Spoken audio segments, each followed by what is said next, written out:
தேங்காயில் விளக்கேற்றுவது மிக சிறந்த ஒரு பரிகாரமாக கருதப்படுது.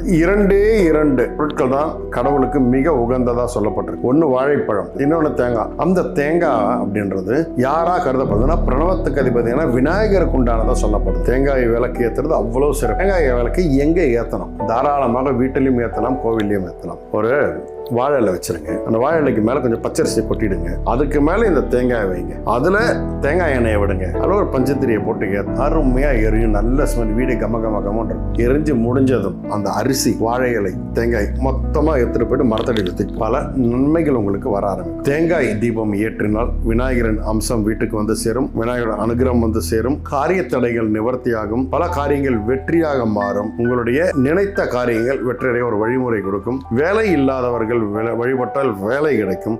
பொதுவாக ஞாயிற்றுக்கிழமை அதை வீட்டில் ஏற்றிட்டு வந்தீங்கன்னா அவ்வளோ சிறப்பு.